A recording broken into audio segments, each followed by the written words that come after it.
Bonjour chers frères et sœurs, chers amis abonnés, à vous tous bonjour. Je vous souhaite de passer un excellent dimanche et une bonne semaine dans le nom du Seigneur Jésus, notre Sauveur. Comme dirait l'autre, les rumeurs c'est génial. Tu apprends des choses sur toi-même que tu ne savais pas. Bienvenue à Parole de Dieu au quotidien.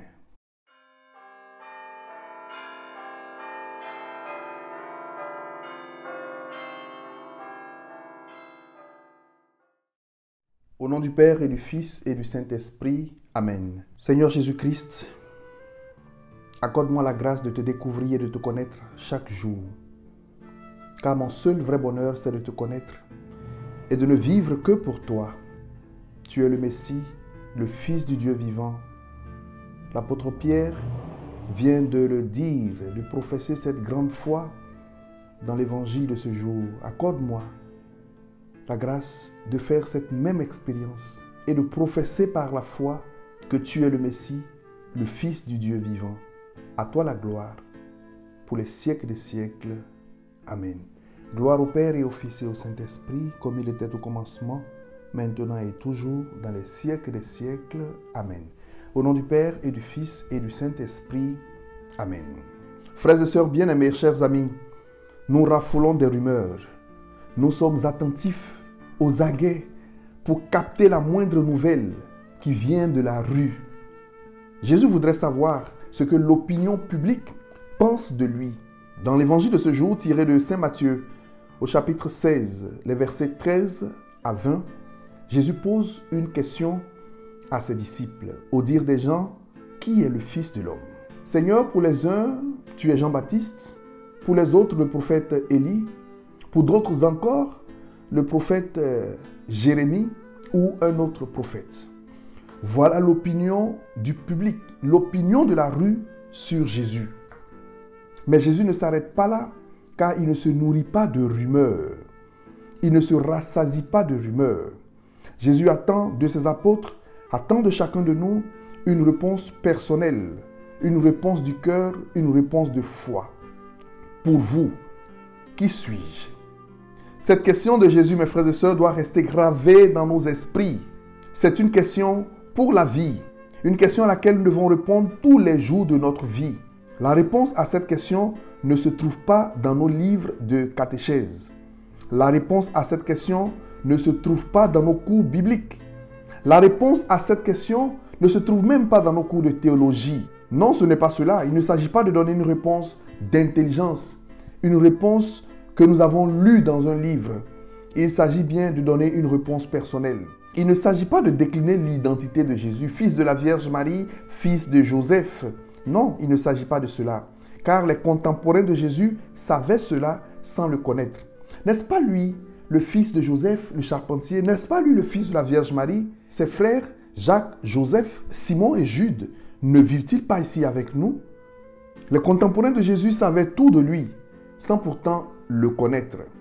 On savait où il était né, dans quelle maison il était né, comment il avait grandi, et ses parents, et pourtant on ne le connaissait pas. Pour vous, qui suis-je?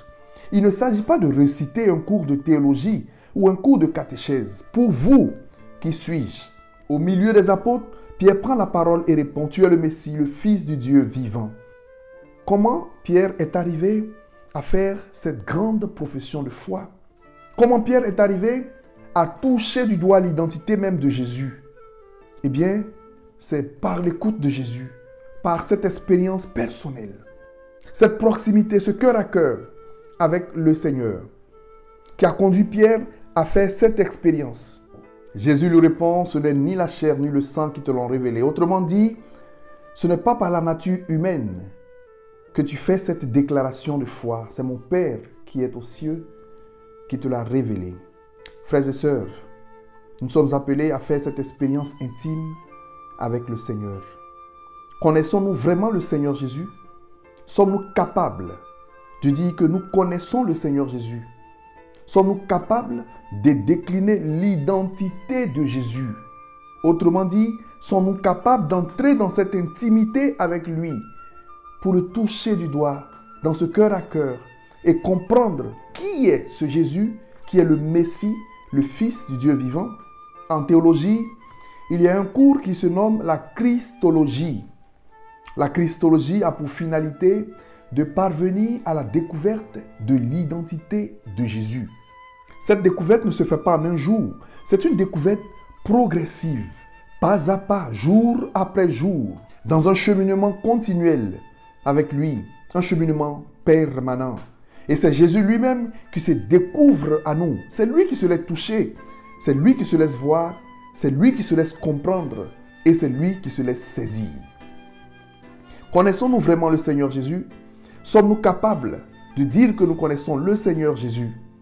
Frères et sœurs, personne ne peut connaître le Seigneur Jésus sans l'aimer véritablement. Aimons-nous vraiment le Seigneur Jésus? Personne ne peut aimer le Seigneur Jésus-Christ sans le servir. Et il existe diverses manières de servir le Seigneur. Le servir en vérité, le servir pour lui, le servir par sa vie, le servir parce qu'il est notre Dieu et que notre vie est à lui. Personne ne peut servir le Seigneur sans aimer ses frères et sœurs, sans se mettre également à leur service. Car le véritable service du Seigneur, c'est le service de nos frères et sœurs. Pierre qui fait cette déclaration de foi est élevé au rang du premier responsable de l'Église. Tu es Pierre et sur cette pierre, je bâtirai mon Église. Pierre qui fait cette déclaration de foi reçoit les clés du royaume pour être au service de ses frères et sœurs. Car celui qui veut être premier doit être le dernier. Celui qui veut être premier doit être le premier à servir. Car celui qui veut être premier doit être le serviteur de tous. Oui, c'est pourquoi le pape est le serviteur de tous. Chers frères et sœurs, terminons en faisant cette prière personnelle. Seigneur, accorde-moi la grâce de ne pas quitter ce monde sans t'avoir connu vraiment. Accorde-moi la grâce de ne pas partir de cette terre sans avoir fait l'expérience intime de ton identité, sans te connaître et t'appeler par ton nom. Tu es le Messie, tu es le Christ, le Fils du Dieu vivant. Tu règnes à jamais pour les siècles des siècles. Amen. Que Dieu Tout-Puissant, mes frères et sœurs, vous bénisse et vous garde dans son amour, au nom du Père et du Fils et du Saint-Esprit. Amen. Merci d'avoir suivi cette méditation. Passez un bon dimanche et une très bonne semaine dans le nom du Seigneur. Et nous nous retrouvons le vendredi prochain dans Parole de Dieu au quotidien. Au revoir.